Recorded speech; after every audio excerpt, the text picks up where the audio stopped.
chapter of my book is one that I think is probably going to get some of the most attention, especially depending on what happens in these markets. The title of the chapter is Shooting the Moon, Bitcoin and Crypto, Hodl, FUD, and FOMO. And I know you're thinking, what does that mean? What language are you speaking? And I'll get to that at the end of the chapter. But in this chapter, I'll talk about the importance of currency itself. If you think about what currency is, what money is, it's an important idea. Money is a medium of exchange. And so anytime you purchase something, half of that transaction is made up of the money that changes hands. And so it's really important that our money that we have, the currency that we use, be useful for that, useful for transferring value from one person to another. In the U.S., it's our dollars. There are all kinds of different currencies that are out there, but I have a really deep discussion about what currency is and why it's important for us to have currency and to have a currency that can be trusted. And so given the importance of currency, I turn and I talk about why Bitcoin and the Bitcoin white paper in specific was so groundbreaking. Because a lot of times when we think about digital assets, you can think about a Word document or a picture that you might send to one of your relatives, and you could think about that as a digital asset. Well, you could see the problem with that. If we were going to make a digital dollar, a dollar that was just ones and zeros, what would keep me from sending that digital dollar to my cousin, my uncle, my brother, my wife, and just send that same dollar to multiple different people? And you could see the problem with it. Over time, it would multiply exponentially to where there would be no scarcity. It wouldn't be worth anything. And so we used to think that it was impossible for a digital asset to be scarce. Well, Bitcoin proved that you could have that through cryptography, through a distributed ledger.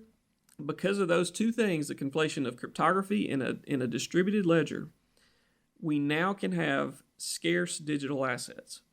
Now, that may not mean much to you, but if you think about it for long enough, and I've thought about this a lot, it is very important, and it is a groundbreaking technology. It is something that couldn't have been conceived of.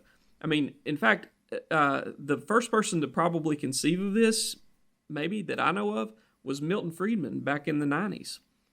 He foresaw that this kind of digital asset or digital money could actually happen.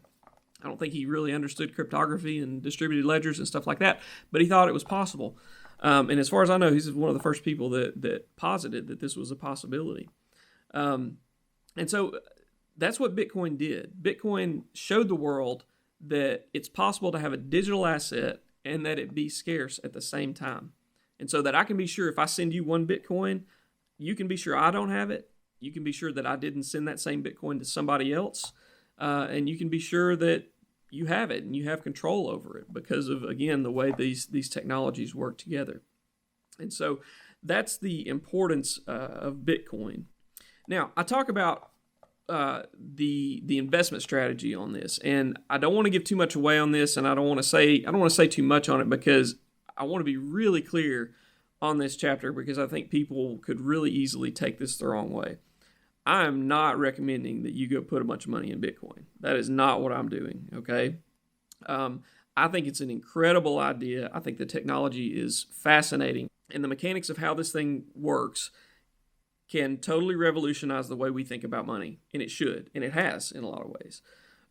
But I'm not here telling you to go invest a whole bunch of money in Bitcoin. All of these assets, there's tons of different digital assets out there, and I named some in the book. And by the way, I hold some of this. It's a very small part of my portfolio, but I hold Bitcoin and some of these other assets in very small proportions, kind of as a hedge, but mainly it's a speculative investment strategy. And so, again, I don't recommend you put a whole lot of money in these things, but if you're going to, I think it should be a measured approach, and you should put just a very small part of your investable assets, your net worth, and I give kind of a strategy for how you might consider investing in some of these things. But just to recognize that it is very speculative. That is, there's no company behind Bitcoin. There's no real product out there. The value of Bitcoin, should there be any value in it going forward, should it win, is that people will use it as a medium of exchange or as a store of value. And there's a big debate even in the Bitcoin community about what Bitcoin actually is. But there are all kinds of other assets and cryptocurrencies out there that try to target certain aspects of what you would want digital currencies to be. And another fun thing I do in the chapter at the end is I tell you some of the catchphrases, some of the lingo of cryptocurrencies, and what people say. That Hodl, FUD, and FOMO, I tell you what those mean. FUD is just fear, uncertainty, and doubt. FOMO is fear of missing out. And so if you hear people saying these terms and you read this chapter, you'll be up on the lingo and you won't be lost as to what people are talking about. So I hope this has been helpful. I know that this chapter is probably going to bring an inordinate amount of attention to the book. I hope it does anyway. But I hope if you read this chapter or you watch this video, that you'll give my book a chance and you'll consider my arguments and how crypto may or may not fit in your portfolio. One thing I will say is if you don't understand this stuff, don't invest in it. Don't do it. It's not necessary. It may revolutionize the world and we may, denominate everything in Bitcoin one day, but we may not. And it's very speculative. And so I wouldn't recommend, again, putting a whole bunch of money into something like this. But if you do want to, I think this chapter can help guide you to do it in a way that is prudent. So thank you again for listening to me talk about the book. I hope that so far this has been helpful, and I hope you'll pick up the book and read it. And again, I'm CFO Dad, and I'll see you in the next video. Thanks.